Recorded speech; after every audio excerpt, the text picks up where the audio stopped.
নমস্কার, দীপক টিভিতে সবাইকে আবার একবার স্বাগত জানাই। আমরা পরিক্রমা প্রোগ্রামে প্রতিনিয়ত তথ্যমূলক ধার্মিক স্থল ও তার ইতিহাস নিয়ে প্রস্তুত হই।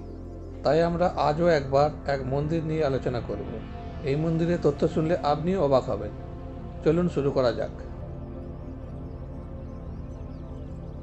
আমরা সবাই জানি বিজয় দশমীর দিন রাবণ দহন হয়। এই উৎসবটি মন্দের উপর ভালোর বিজয় উদযাপন করতে উদযাপিত হয়। সারা দেশে এই দিন রাবণের কুশপুতলিকা পোড়ানো হয়। কিন্তু জানেন কি, এই দিন অর্থাৎ বিজয় দশমীর দিন রাবণেরও পুজো হয়। এই মন্দিরটি উত্তরপ্রদেশের কানপুরে অবস্থিত। কৈলাস মন্দির পরিসরের মধ্যে দশাননের এই মন্দিরটি অবস্থিত। এই মন্দিরটি 1668 সালে মহারাজ গুরুপ্রসাদ তৈরি করেছিলেন। প্রতি বছর বিজয় দশমীর দিন ভোরে এই মন্দিরের দরজা খুলে দেওয়া হয়।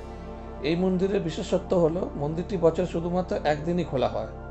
সেই দিনটি হলো বিজয় দশমী। এই দিন যথাযথভাবে রাবণের পুজো করা হয়।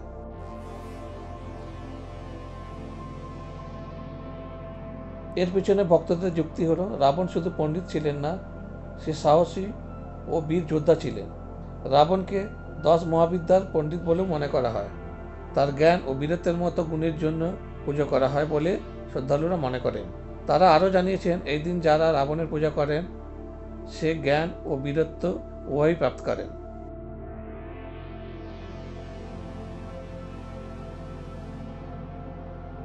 আজ এই পর্যন্ত। আবার পরের এপিসোডে দেখা হবে নতুন এক মন্দির ও তার ইতিহাস নিয়ে। ধন্যবাদ।